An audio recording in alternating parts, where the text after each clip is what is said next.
Now the next game that is a true Vita exclusive is another launch title. Remember how in my part 1 of PS Vita exclusives I said look to the launch titles? There are a lot of exclusive ones there. It's called Little Deviants. I haven't got a physical copy, I'm afraid, because I have it digitally, probably from PS Plus, where I got so many Vita games, because Sony was basically throwing almost the whole catalogue at us. And remember, we used to get often two Vita titles in the early days, so I've got a huge library just from PS Plus titles on the Vita. I remember I had a quick look at Little Deviants and I just didn't like it. It wasn't my kind of game, so I never bothered to buy a physical copy. Little Deviants was developed by big studios and released in December 2011 in Japan and in early 2012 in North America and Europe as a launch title.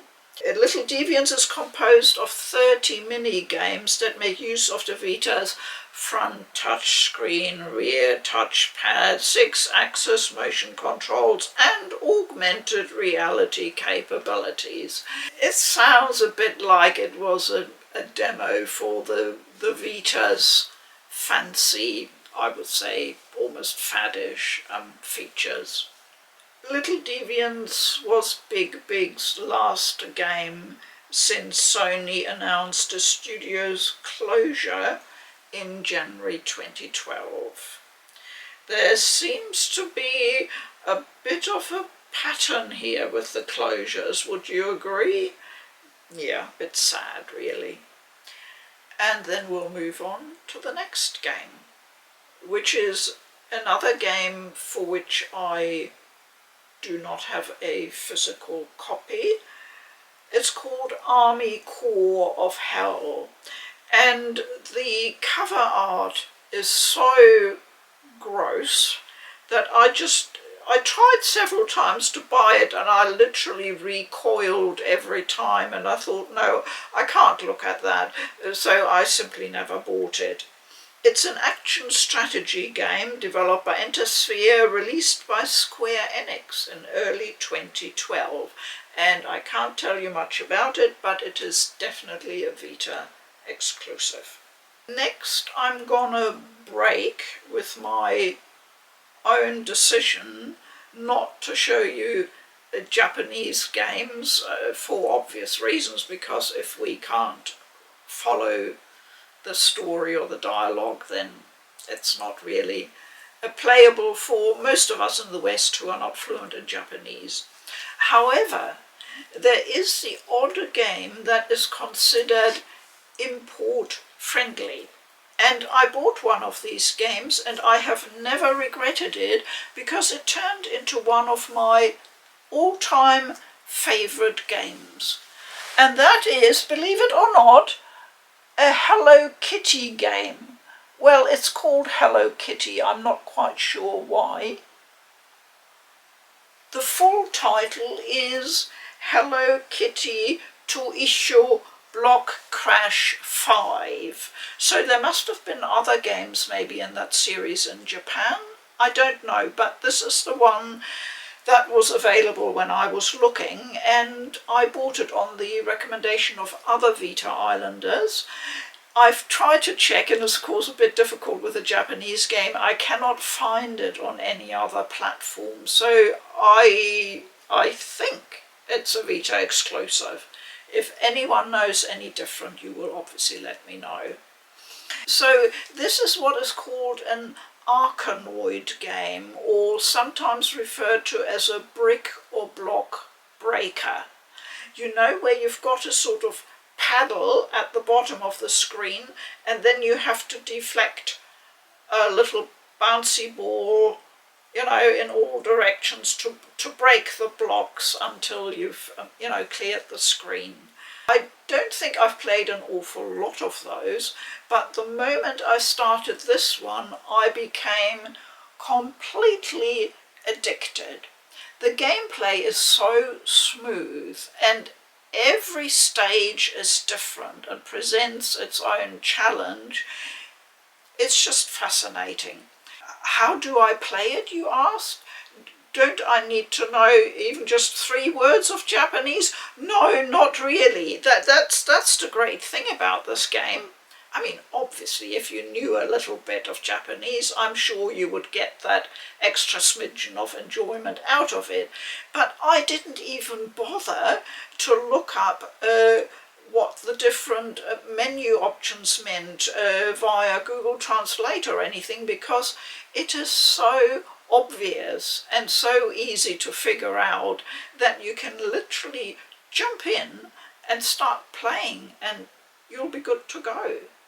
It's a totally enjoyable brick breaker game featuring at least 2 cute females with squeaky little voices and a whole cast of other characters for each stage, and you unlock each character and their costumes as you go along, type of thing.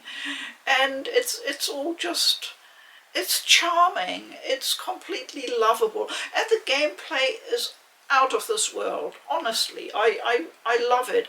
It starts off really easy, which is great, but it ramps up to insane levels, so you're getting a lot of play value out of this game.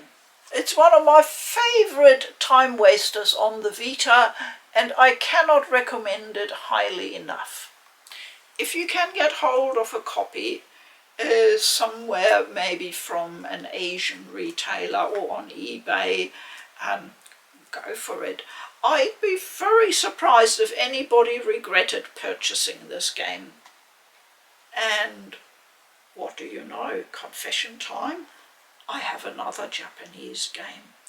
And it's another one that I would consider extremely import friendly, and I'm sure most Vita Islanders will agree with me.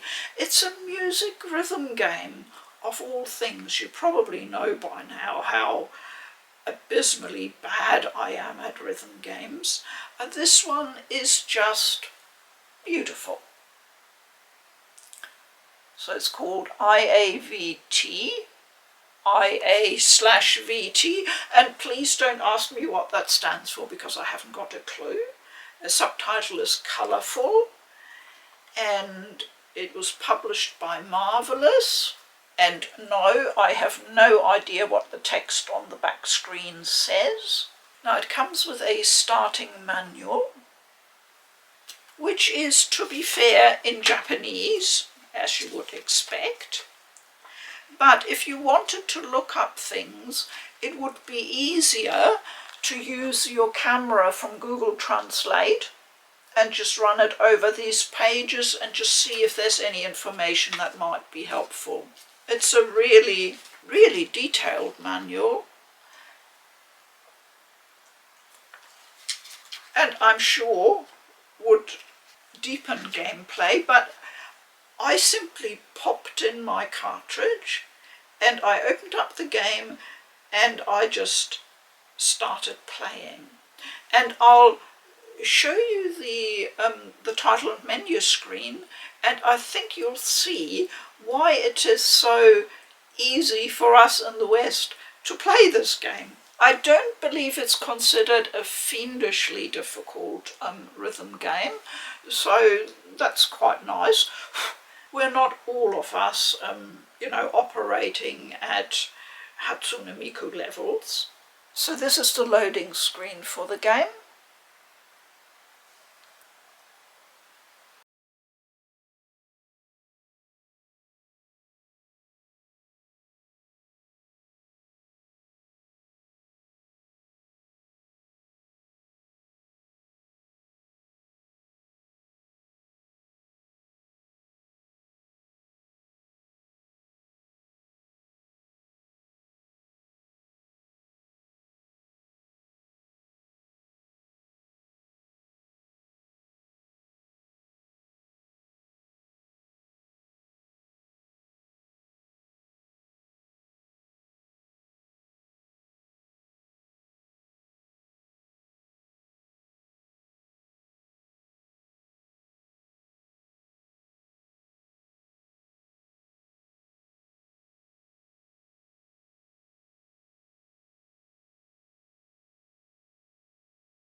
And once you're through that tutorial, you have uncovered your main menu screen.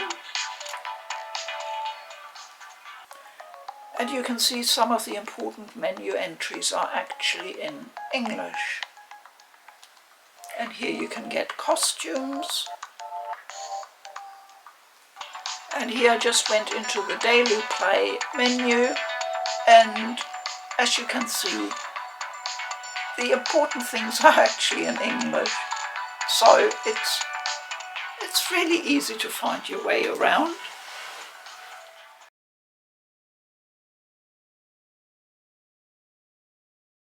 So this game, IAVT, has a variety of beautiful songs, and it's very user-friendly for those of us who don't speak Japanese. I highly recommend it for your Vita collection if you love music rhythm games. Okay? So IAVT was developed by Marvelous for the Vita and is based on Vocaloid's IA project, so that would explain the name. It was released in Japan in July 2015. Another music rhythm game, which was also developed for the Vita by a company called Pentavision Studio in South Korea, is DJMax Technika Tune. I do not have a physical copy of this game, so I can only show you the cover art, but again, it is a true exclusive. I never bothered getting the game because the type of music and the sort of pulsating electronic visuals with it wasn't my personal thing. That's the only reason why, but it's otherwise, I believe, quite highly thought of. It's considered a good game for the Vita in the music rhythm section.